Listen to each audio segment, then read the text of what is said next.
Hello दोस्तों, आप सभी का स्वागत है एक और न्यू एनिमे एक्सप्लेनेशन में। इस एनिमे का नाम है villainess that's been reincarnated episode 2। Episode की स्टार्टिंग से पहले मैं बस इतना ही कहना चाहूंगा, वीडियो पे लाइक ठोक दो और चैनल को सब्सक्राइब कर लो। तो चलिए शुरू करते हैं। एपिसोड की स्टार्टिंग में हमें वो ओल्ड मैन बता रहा होता है कि मेरा नाम केंजुबुरो है और मैं एक 52 ईयर का एक ओल्ड मैन हूँ। जिसके बाद हम देखते हैं वो अपनी बेटी हिनाको को गुड मॉर्निंग कहने के लिए जा रहा होता है। फिर उसकी बेटी भी उसको गुड मॉर्निंग विश करती है। तभी वो टेबल के ऊपर रखे कप को देखता है जिसके ऊपर एक एनीमे छपा हुआ था। जिसके बाद केंजिबुरो कहता है तुम दिन ब दिन ओंडाकू बनती जा रही हो। ये बात सुनकर हिनाको बोलती है आखिर मैं बेटी किसकी हूँ। इतना कहने के बाद हिनाको और केंजिबुरो एक एनीमे का पोज मारते हैं। तभी उसकी मॉम भी वहाँ पर आ जाती है। ये देखकर वो दोनों रुक जाते हैं। जिसके बाद केंजिबुरो अपने घर से ऑफिस के लिए जा रहा होता है। फिर वो हमें बता रहा होता है कि जो कंपनी के लोग हैं ओताको के लिए एनीमे के पिक्चर्स को ड्रॉ करने लगे हैं, लेकिन मैंने अभी तक उसका नाम नहीं पढ़ा। ये उस कप के एनिमे वाले स्टिकर की बात कर रहा था। नेक्स्ट सीन में हम देखते हैं कि वो अपने ऑफिस में आ जाता है। वो वहाँ पर बैठकर कुछ कैलकुलेट कर रहा होता है। जिसके बाद वो अपना लंच करता है। दोस्तों, केंजिबुरो नाम बोलना बहुत मुश्किल पड़ रहा है मेरे लिए, इसलिए मैं इसको ओल्ड मैन करके ही बुलाऊंगा। जिसके बाद वो अपना काम खत्म करके वहाँ से निकल जाता है। जब वो रास्ते से जा रहा होता है तभी वो देखता है कि एक बच्चा जो कि ट्रक के सामने आने वाला था, लेकिन तभी वो ओल्ड मैन उसे बचा लेता है और खुद ट्रक के सामने आ जाता है। जिसके बाद वो रिकार्नेट हो जाता है दूसरे वर्ल्ड में। तब वो ओल्ड मैन कह रहा होता है कि मैं इसी तरीके से इस वर्ल्ड में आया। जिसके बाद हम देखते हैं कि ग्रीस अपने प्रिंसिपल को गुड मॉर्निंग कह रही होती है। फिर हमें पता चलता है कि प्रिंस वेरोस ने आन्या और ग्रीस को स्टूडेंट काउंसिल में बुलाया है। जिसके बाद ग्रीस स्टूडेंट काउंसिल रूम का गेट खोलने के बाद अंदर चली जाती है, जहाँ पर स्टूडेंट काउंसिल के बहुत सारे मेंबर्स भी हैं। तभी प्रिंस वेरोस उनका वेलकम करता है और कहता है मैं ही हूँ जिसने तुम्हें यहाँ बुलाया है। फिर वो स्टूडेंट काउंसिल के मेंबर को उन दोनों से मिलवाता है। पहला है अगस्त, दूसरा है रिसेड और तीसरा है पेयर। आखिर में अपना इंट्रोडक्शन देने के बाद वो कहता है मैंने आप लोगों को इसलिए बुलाया है ताकि मैं आप लोगों को स्टूडेंट काउंसिल का मेंबर बना सकूं। तो ऐना, क्या तुम मेरी स्टूडेंट काउंसिल की मेंबर बनना चाहोगी? ये सुनने के बाद आन्या कहती है मैं कैसे ज्वाइन कर सकती हूँ। तभी प्रिंस ग्रीस से पूछता है कि तुम्हारा क्या मानना है आन्या के ज्वाइन करने से। ग्रीस कहती है आन्या का स्टूडेंट काउंसिल ज्वाइन करने से काफी ज्यादा फायदा होगा और वो अभी फर्स्ट ईयर में है तो उसे काफी कुछ सीखना भी होगा। तभी अगस्त कहता है कि ग्रीस, मैंने तुमसे ये बात सुनने की तो उम्मीद नहीं की थी और तुम काफी ज्यादा बदल चुकी हो। ये बात सुन के मैं काफी ज्यादा शॉक में आ गया। तभी वो ओल्ड मैन ये बात सुन के काफी ज्यादा घबरा जाता है और उसको लगता है कि उसने और एक बार गलती कर दी। तभी वो देखता है कि आन्या उसकी तरफ काफी ज्यादा स्माइल करके देख रही होती है। जिसके बाद वो ओल्ड मैन ग्रीस की एक्टिंग करते हुए कह रहा होता है। तब ग्रीस कहती है कि सुनो ऐना,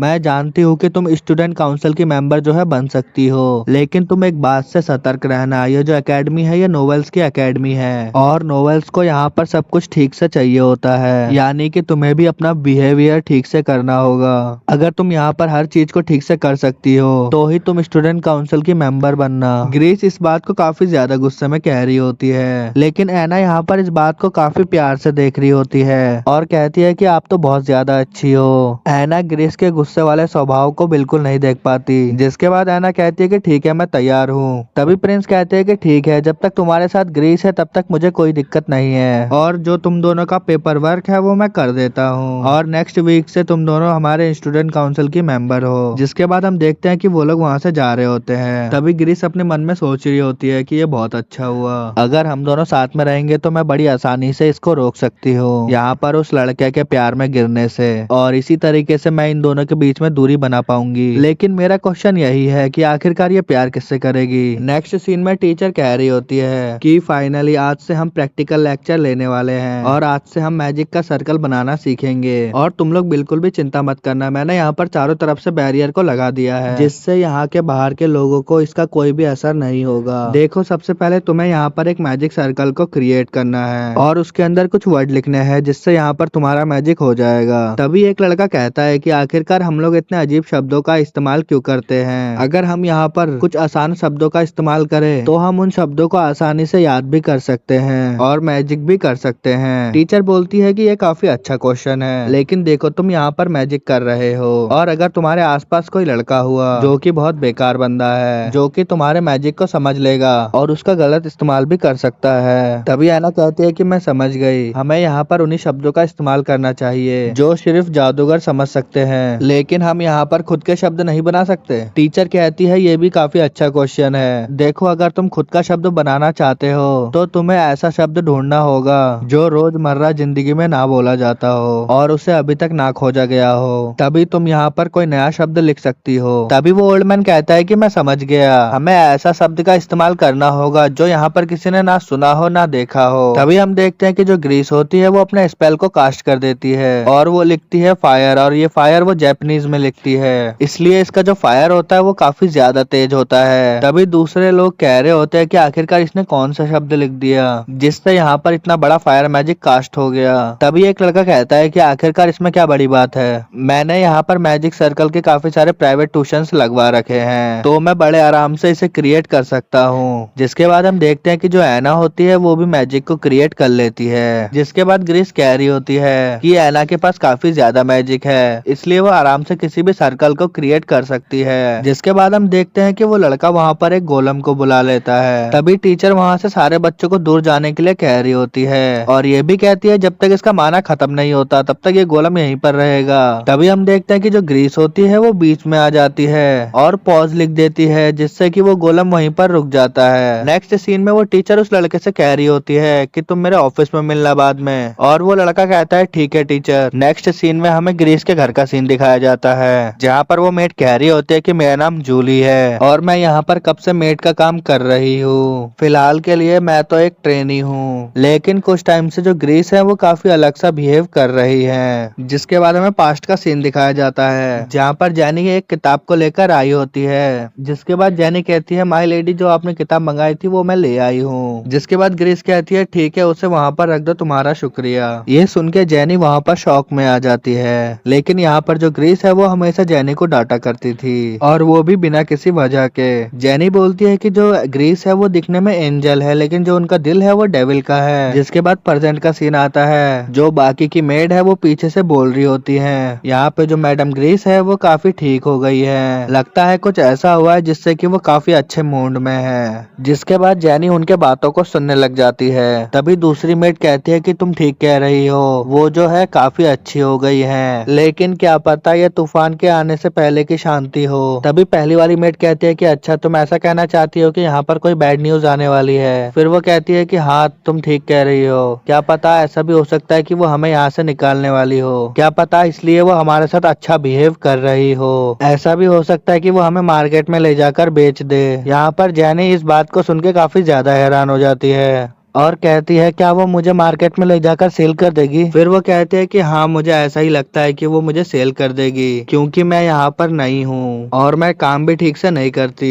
तभी जैनी के हाथ से वो कप टूट जाता है। तभी जैनी कह रही होती है कि अब मैं क्या करूँ, अब तो पक्का मैं यहाँ से चली जाऊंगी। तभी वहाँ पर ग्रेस आकर कहती है तुम ठीक तो हो ना, कहीं तुम्हें चोट तो नहीं लगी। जैनी बोलती है प्लीज आप मुझे कहीं भी मत भेजिएगा, प्लीज मुझे माफ कर दीजिए। अगर आप मुझे कहीं भेजना ही चाहती है तो आप मुझे ऐसी जगह भेज दीजिएगा जहाँ पर मैं मेड का काम कर सकूं। प्लीज मुझे मार्केट में सेल मत कीजिएगा, मैं बिल्कुल भी टेस्टी नहीं हूँ। तभी ग्रीस कहती है कि मैं समझ गई, यहाँ पर मुझको लेकर काफी सारी अफवाहें उड़ रही हैं और जैनी जो है वो उसी के चंगुल में फंस गई है। तभी ग्रीस कहती है कि तुम चिंता मत करो, मैं तुम्हें कहीं भी सेल नहीं करने वाली। मुझे मालूम है कि तुम्हारी अभी जो है ट्रेनिंग चल रही है, लेकिन यहाँ पर सभी से गलतियाँ होती है और अगर मैं इसी तरीके से सबको बाहर भेजती रहूंगी तो मेरे पास रह ही कौन जाएगा। और वैसे भी जो इंसान है वो गलती करके ही सीखते हैं और अगर तुम गलती नहीं करोगे तो तुम परफेक्ट नहीं बन पाओगी। जिसके बाद ग्रीस कहती है कि मेरा यहाँ पर पेट भर गया है, अगर तुम चाहो तो ये खा सकती हो। जिसके बाद जो ग्रीस होती है वो जूली को केक खिला देती है। जूली को वो केक खाकर काफी ज्यादा अच्छा लगता है। जिसके बाद हम नेक्स्ट सीन में देखते हैं कि वो लोग जंगल के अंदर जा रहे होते हैं। तभी जूली बोलती है कि हम लोग कहाँ पर जा रहे हैं। तभी ग्रीस कहती है कि हम लोग मिस्टर वॉल के पास जा रहे हैं जो कि यहाँ पर इस कप को ठीक कर सकते हैं। जिस पर जूली कहती है कि आखिरकार वो है कौन। तब ग्रीस कहती है कि तुम उनसे कभी नहीं मिली, वो जो मिस्टर वॉल है वो हमारी फैमिली के लिए काम करते हैं। नेक्स्ट सीन में हम देखते हैं कि वो लोग उस कप को लेकर मिस्टर वॉल के पास आ जाते हैं और ग्रीस कहती है कि क्या आप इसे ठीक कर सकते हैं। तब वॉल बोलता है कि आखिरकार ये कैसा सवाल है, तुम्हें नहीं पता कि मैं यहाँ पर हर चीज को ठीक कर सकता हूँ, बस मुझे इसमें 20 मिनट लगेगा। ग्रीस कहती है कि क्या मैं आपको ऐसे खड़े होकर देख सकती हूँ। तब वॉल कुछ भी नहीं बोलता।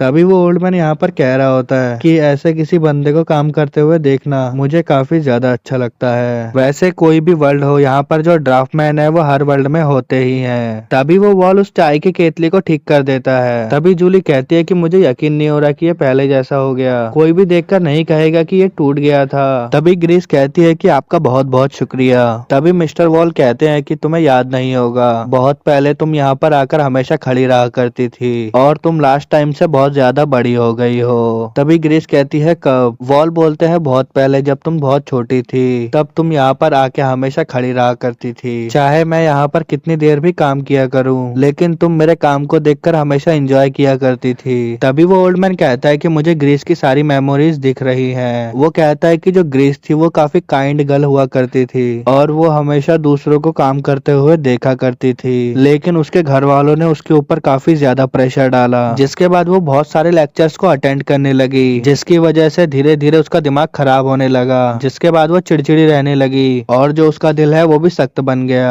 जिसके बाद जूली बोलती है आप ठीक तो हो ना माई लेडी? तब ग्रीस बोलती है कि मैं ठीक हूँ। तभी जूली बोलती है कि चलो ठीक है हम लोग चलते हैं, लेकिन क्या हम लोग यहाँ पर फिर से आ सकते हैं? तब ग्रीस कहता है कि हाँ हम लोग यहाँ पर दोबारा आना चाहते हैं। तब वॉल कहता है कि हाँ जब तुम यहाँ पर आना चाहते हो आ जाना, क्योंकि ये तुम्हारी ही जगह है। और इसी के साथ ये एपिसोड यहीं पर होता है खत्म। वीडियो अगर अच्छी लगे तो लाइक कर देना, चैनल पर नए हो तो सब्सक्राइब कर लेना। अगर वीडियो में कोई भी गलती हो या किसी का नाम लेने में गलती हो तो प्लीज एडजस्ट कर लेना दोस्तों, क्योंकि इनका नाम काफी ज्यादा मुश्किल होता है। तो मिलते हैं नेक्स्ट एपिसोड में।